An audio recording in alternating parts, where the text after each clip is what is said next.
عزیز اہل وطن، آج مختصراً آپ کو ان وجوہات سے بھی آگاہ کرنا چاہتا ہوں جن کی وجہ سے مہنگائی اس رفتار سے کم نہ ہو سکی جس کی ہمیں توقع تھی۔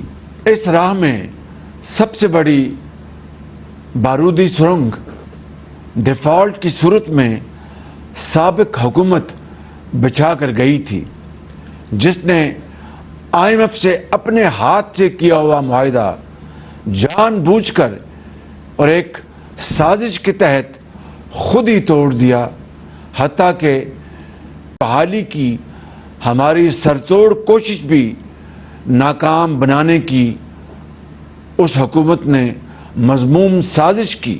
خدا نخواستہ اگر ملک دیوالیہ ہو جاتا تو ملک میں وہ قیامت برپا ہوتی جس کا تصور بھی محال ہے۔ کھانے پینے کی اشیاء کی قلت ہو جاتی، دوائی ملتی نہ پٹرول، گیس ہوتی نہ بجلی، صرف افراتفری، ہنگامے ہوتے، بچے بھوک سے بلکتے، غریب بے حال ہوتے، کاروبار بند، صنعت و معیشت کے پہیے رک جاتے، بے روزگاری کا سمندر ہوتا، کچھ ملتا بھی تو کئی دن قطاروں میں کھڑے رہنے کے بعد وطن دشمن وہی خوفناک منظر دیکھنا چاہتے تھے جو دوست ملک سری لنکا میں پوری دنیا نے دیکھا۔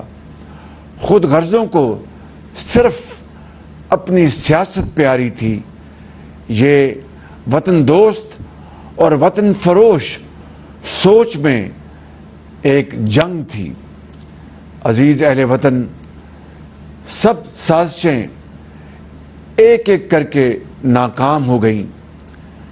مہنگائی ہوئی لیکن اشیاء کی قلت ہوئی اور نہ ہی ماؤں، بہنوں، بیٹیوں اور بزرگوں کو قطاروں میں کھڑا ہونا پڑا۔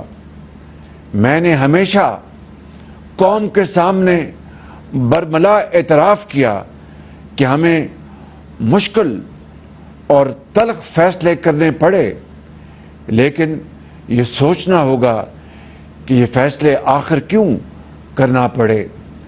یہ نہ کرتے تو کیا ہوتا؟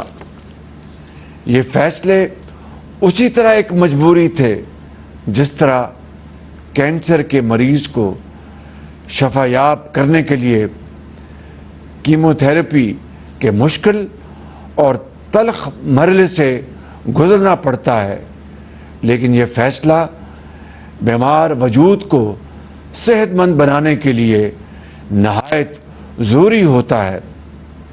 عزیز اہل وطن، 14 اگست کو اس عظیم وطن کے قیام کو 76 سال مکمل ہو رہے ہیں۔ میں قوم کو مبارکباد پیش کرتا ہوں۔ اس وطن کے قیام کے لیے لاکھوں شہداء نے عظیم قربانیاں دیں، ماؤں، بہنوں، بیٹیوں نے اپنے آنچل قربان کیے جنہیں ہم کبھی فراموش نہیں کر سکتے۔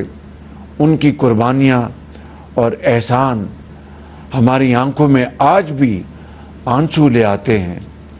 ہمارے ہاتھ ان کے درجات کی بلندی کے لیے اٹھے ہوئے ہیں، مگر افسوس ہمارے شہداء کی قربانیوں کو زائل کرنے کی ناکام کوشش کی گئی۔ شہداء کی نشانیوں کو مسمار کیا گیا، سرکاری املاک کو نقصان پہنچایا گیا۔ وہ لوگ جو دن رات سرحدوں پر ہماری حفاظت پر مامور ہیں، ان کی عمارتوں کو جلایا گیا۔